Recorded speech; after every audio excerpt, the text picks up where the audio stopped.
こんにちは、デイビット開発の K です。今回の動画はですね、このって言ってもわかんない。ちょっと先にシャーシ置いちゃったんですけど、これですね、この C54-1。色はですね、このベージュ、タンカラーですね。タンと、この赤があるんですが、この RTR が出ましたので、これのですね、まず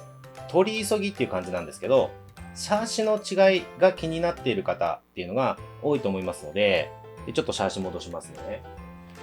今回はこちらの C54-1RTR のシャーシの紹介と、で、このシャーシが今までのシャーシとどう違うのっていうところですね。そちらについてまず動画にさせていただきます。で、他の部分で気になるところもいろいろあると思いますが、それはですね、また順次動画にしていきますので、また良ければ見ていただければと思います。というわけで、今回はですね、とにかくもう、シャーシがこれ新設計、かなり新しくなってますので、そちらについてですね、今までのシャーシと、これですね、これと比較しながら、シャーシの紹介を主にですね、させていただく動画となります。じゃあまず、こちらですね。こちらが今までのシャーシ、もうボディを外して、ちょっと見やすくするためにシャーシだけにしてます。ちょっとこの LED はブラーンとぶら下がっちゃってますが、これもちょっと見やすくするために後で外します。まず、これが今までのシャーシで、これがですね、今回 C54-1 に合わせて新設計されたシャーシ。こんな感じですね。で、とにかくざーっと説明させていただきます。で、今回の動画ではですね、とにかくここが変わりましたよっていうところをざーっとご紹介させていただきますので、その中でですね、ここもうちょっと詳しく知りたいよとかっていうのがあれば、またご質問いただければですね、コメントでお返しするか、動画でまた、作りますので、そのあたりですね、気になるところあれば聞いていただければと思います。じゃあまず、どんどんいきます。これですね、搭載されてる、メカ系は基本的には共通になるっていうのと、あとは、このアクセルですね。ここは今までと変わらないです。ここですね。ここ、前後ともに一緒なんですけども、それ以外でですね、変わったところは、ちょっと LED が邪魔なんで早速外します。どちらも LED は点灯するパターンですね。ちゃんとつきますので、まずそれはちょっと説明させていただいた上で、ちょっと取り外ししてしまいます。はい、じゃあどちらもですね、LED 外しました。で、まず目につくのがですね、このショックですね。ショックのここですよね。アウタースプリングになりました。ちょっとタイヤも外しましょうか。これですね。こんな感じでアウタースプリングになりましたよと。で、今まではどうだったかっていうと、こちらですね。こんな感じで、インナースプリングって言って、このケースの中にバネが入ってると。で、この中に入ってるバネが伸び縮みする。こんなような仕組みになってました。これがアウタースプリングになったっていうのと、あとはですね、このショックを支持している、支えている、上下の2点があると思うんですけれども、これがですね、上下ともに、この今までの C1424 系のシャーシは、ビス止めですね。ビス止めで、こちら側はこっちから見えるんですけど、こちら側はですね、リアの方が分かりやすいですね。リアで見ていただいた方が見えやすいんで、ちょっとリアで。ここですね。ここでビス止め。で、下はここでビス止め。これが2点、上下2点止めているところだったんですが、新しいシャーシはですね、下がこれビス止めじゃなくて、ピロボールですね。ボールで止まってます。なので、より自由度が高く、今まではビス止めだったんで、あんまりきつく締めちゃうと自由度がなくなっちゃうんで、そこは注意してくださいねみたいな、結構いろんな動画でご紹介してたと思うんですけれども、それがですね、もうピロボールで、止める形になりましたので、誰がつけてもスムーズに動くようになったんじゃないかなと思います。で、上も一緒です。これちょっと一見ビス止めに見えるんですけども、これはピロボールをビスで止めていて、で、そこにパチッと入ってると。なので、これちょっと外してみると、ちょっと今外しました。で、これですね。これが新しいショップ。ただこれちょっと、オイル入ってそうじゃんと思われる方いると思うんですけども、残念ながら、オイルは今回も、こう、入ってないです。封入するっていう形ではないので、そこはご注意ください。でも結構スムーズに動くようになった印象ですね。まずこれが結構パッと見で大きく変わった、変更点ですね。で、取り付けるときも、こう、ボールのところにこれをパチッパチッとこう入れていく感じですよね。これで取り付けができます。で、次ですね。次が、こう、ラテラルロッドを使った仕様になってます。ラテラルロッドっていうのは、これ、実写の、4駆系の実写が好きな人は、マジ渋いねみたいな、そういう方いらっしゃると思うんですけど、まずこれがステアリングロッドですよね、これが。これでステアリングをこう、サーボでこう動かしてるんですけど、それとは別に同じような感じで斜めにここにロッドが入ってるんですけど、これがラテラルロッドって言って、ちょっとまず一旦説明してしまうと、この足回りですね。これは3リンク。リンクが3本になってます。この足回りが、これ、フロントですね。フロントの説明ですけど、1、2、で、奥に3。この3本。で、この横の揺れを防ぐ。これを止めてるのが、このラテラルロッド。まあ、言ってみればこれが4本目っていう感じになるんですが、これはこう横の揺れを防いでるっていう形になってます。まあ、一応理由としては、後でまたちょっとこの変更点の説明で出てくるんですけど、このギアボックスが変わってるんですよね、今回。で、このギアボックスが、モーターがかなり横にオフセットずれてますので、それでですね、この通常の4リンク、1、2、3で今ないですけど、もしここに4つ目をつけたとしたら、この付け根がですね、干渉してしまうっていうので、まあ、この4つ目はなしにして、ちょっと実写チックな構造で、ここにラテラルロッドを入れて、まあ、横のガタですね、をこう横に揺れてしまわないようにっていうのを、防いでいるという構造になってます。で、リアは今までと一緒、4リンクですね。1、2で、奥に3、4ですね。これで、まあ、トラス構造になってるんで、横のブレはないんですけど、これは今まで通り。なので、フロントが3リンクで、ラテラルロッドが1本入ってますよと。で、リアが4リンクっていう風になってます。で、続いて、さっきちょっと出てきたんで、このまま説明すると、ギアボックスですね。ギアボックスが新規設計になってます。今までのギアボックスがこれですね。こんな感じ。お持ちの方はもう見慣れてると思うんですけれども、このギアボックスがついてましたと。こんな形状。真横から見ると、こんな感じですね。ちょっとここがボコッと出てるような、そんなような形状になってるんですが、で、モーターサイズが180サイズのモーターでした。でこれがですね、モーターは260サイズ。一回り大きくなってますね。なので、スピードも、トルク、パワーですね。パワーも上がってます。で、ギアボックスの形状としては、こんな感じ。結構すっきりした形状になりました。で、真横から見ると、こんな感じで、こう、引っかかりがなさそうだなっていう形になりましたので、実際走ってみても、今までのギアボックスだと、結構凹凸があるところだと、ここがですね、ここがこう進んでった時に形状的にこう突起があるとそこにこう引っかかっちゃったりっていうのがあったんですけど、それがですね、こんな感じでスムーズな形状になりましたので、そういった引っかかりもなくなって、で、モーターも一回り大きくなりましたので、他の車種で言うと D12 と一緒ですね。D12 と同じサイズの、モーターがつくようになりましたので、結構走らせた感じもですね、全然違います。またそのあたりの比較動画みたいなのも、おいおい上げていければと思いますので、それもですね、また、良ければチェックしてみてください。あと、バッテリー気になる方いらっしゃるかもしれないですけど、バッテリーは一緒です。今までと変わらずに。なので、互換性がありますので、今までのバッテリーはそのまま使えますよという風になってます。で、ちなみに、スケールなんですけど、今回は、ボディがですね、この C54 の1になりますので、これ、ご存知の方も多いと思うんですけど、すでにボディキットっていうのは販売してるんですよね。で、それと同じものになりますので、16分の1スケールになります。なので、ちょっと手元にあったのはこの汚い感じのやつなんですけど、C14、C14 とか C24 と同じスケールになると。こんな感じで。もともとこの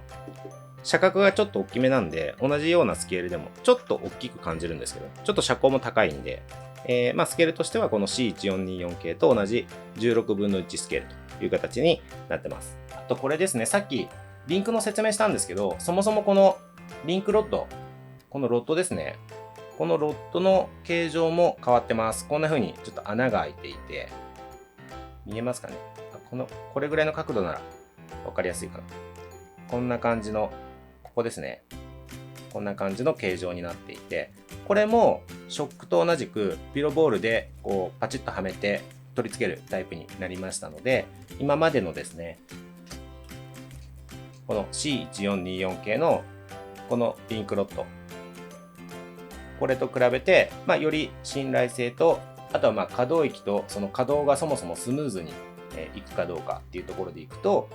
よりいいものになってるんじゃないかなと思います。今までのはここをビス止めして、でやはりここもですね、ビスをきつく締めすぎると動きが渋くなっちゃうっていう、そういう弱点があったんですけれども、こちらの新しいシャーシだとそのあたりがですね、このピロボールが樹脂ですね。樹脂になるんですけど、樹脂のピロボールを取り付けて、そこに、こんな感じですね。今ちょっとこれ外した状態ですけど、こ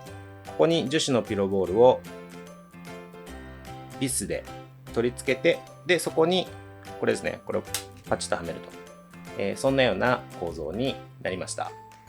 あと、ホイールベースとトレッドっていうのはこの幅ですね。で、ホイールベースっていうのはこの前後の車軸の距離、これは変わってないです。基本的には今までと同じ。ただ、車高に関しては、このギアボックスがさっき説明した通りですね、ちょっとお腹がげっそりしたような形状になりましたので、いわゆる最低地上高っていうような、このお腹がスルスらないっていうところで言うと、よりこう高くなりましたので、凹凸、ギャップに対する走破性みたいなところで言うと、かなり向上しているんじゃないかなというふうに思います。あとはですね、変更点というか、これは車種が C54 の1になったからっていうのが大きいんですけれども、ホイールがですね、このタイプ、V4 ですね。この V4 ホイールと、で、ここちょっとご注意いただきたいんですけど、V4 タイヤの、これハードです。ノーマルの RTR になりますので、形状は、今までというか、今も販売してますけど、オプション扱いで販売している V4 ホイールと V4 タイヤのセットがあると思うんですが、それに付属してくるタイヤ、そのタイヤはソフトなんですが、これはですね、ノーマルの通常のハードタイプになりますので、形状はオプションの V4 と一緒ですが、V4 のソフトじゃなくて V4 のハードのタイヤになりますので、そこはご注意ください。で、やはり、この中ですね、中にインナーは入ってないという形になりますので、そこはですね、ご注意ください。あとはフレームか。そもそも、これはもうパッと見でわかると思うんですが、もうこのフレームですね。このメインフレームの形状も新規設計になってますので、今までと変わってますね。こんな感じです。こんな風に、形が変わりましたと。今まではこれですね。これが今までのメインフレームなんですけど、これがこんな感じで変わりました。ちょっとまたより洗練されたような感じになったかなと思うんですけど、それぐらいですかね。今回の変更点っていうところで言うと、あと、ちょっと合わせてこのショックですね。このショックが結構柔らかくなったんで、そこもちょっとお伝えしておけるといいかなと思ってました。これ今、ノーマル状態で、ちょっと走らしたんで、タイヤ汚いですけど、ノーマル状態で何にもいじってない車体ですが、これでですね、バッテリーも積んであって、一通り、こう、パーツですね、C54 の1の方のパーツを全部つけて、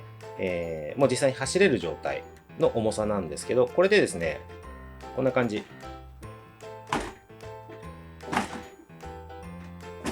このプルプル具合。こんな感じですね。で実際走らせてもよく動きますね。このタイヤの中にウェイトとか何も仕込んでないですけど、この吊るしのノーマル状態で、いわゆる足上げっていうのでやってみると、ここからですね、こんな感じで、あともうちょっとで構造限界に届くかなぐらいまでちゃんと足が上がります。なので、ちょっと後で最後に実際にウッド社長と遊びで走らせた動画がありますので、それでもちょっと見ていただければと思うんですけども、ノーマルでもですね、かなり足がくにゃくにゃくにゃくにゃいい感じで動きますので、そこも結構お伝えしておきたいポイントかなと思います。はい。というわけで、ちょっと取り急ぎっていう感じで、まずは今回の動画ではですね、シャーシの違い、この C54 の1の RTR モデルが出ましたと。で、シャーシが新設計になってますっていうところですね。その部分、まず、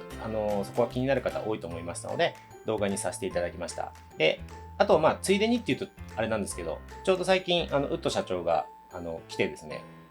一緒に走らせたので、その時動画参考になればと思って撮ったのがありますので、今からそれを流しながらですね、動画の方終わりたいと思います。で、最初にも言いましたけれども、その他にですね、この C54 の1の RTR モデルに関して、ここが知りたいよみたいなのがあればですね、コメント欄からぜひいただければと思います。じゃあ、動画の方いきます。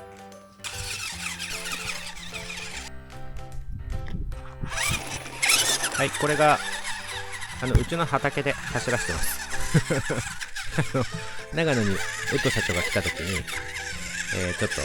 ちょうどこの C54 ですね、これの動画作ってるという最中だったんで、じゃあせっかくなら走らせてるところもっていうので、2人で走らせてみてるんですけど、このコヨーテ、タンカラーの方ですね。コヨーテ、この色の方が、茶色い方がウッド社長ドライブ。で、僕が赤い方ですね。レッドの方を走らせてます。こんな感じで元気に走ってますね。結構畑凹凸があったんですけど、こんな感じで。これはテーブルトップですね。うねですね。日本語で言うとうねですね。最近僕自前キュウリっていうのを植えたところでちょっと走らせたんですけど、これは人参の横をパトロールしてます。こんな感じで、結構良くないですか？ノーマル状態でこれだけ走ればもう十分かなと思ったんですけどね。結構大きい音とももりもり超えていく感じなんで、なんて言うんでしょう。もちろん今までの C14 とか24とかもノーマルで十分楽しめるんですけど、やっぱり、足回りが結構最初からしなやかに動くっていうのと、モーターですね。今まで180サイズだったんですけど、それが260になってるんで、一回りモーターが大きくなって余裕が出てるっていうところで、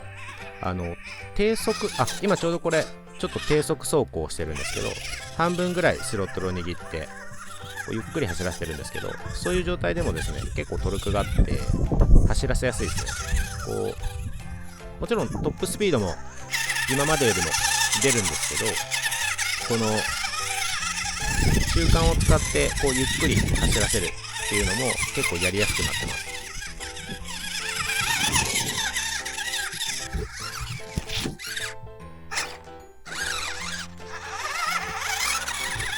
こんな感じで、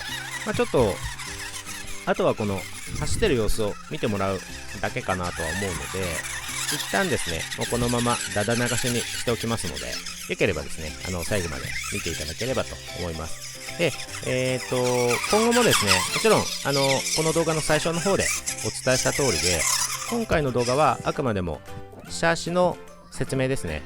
今までのシャーシとこんな風に変わりましたみたいな、そういう説明をメインにさせていただきましたが、例えば今までの既存のカスタムパーツ、何が使えて何が使えないのかみたいな、やっぱりそのあたりも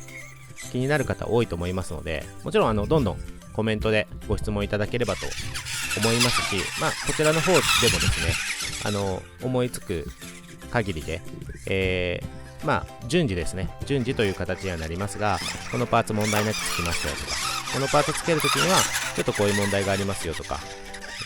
なんかそういうような情報ですね。また、随時、順番にお伝えしていければというふうに思ってます。はい。では、今回の動画ですね、以上になります。しばらく流しとくんで、よければ見てください。では、ご視聴いただいてありがとうございました。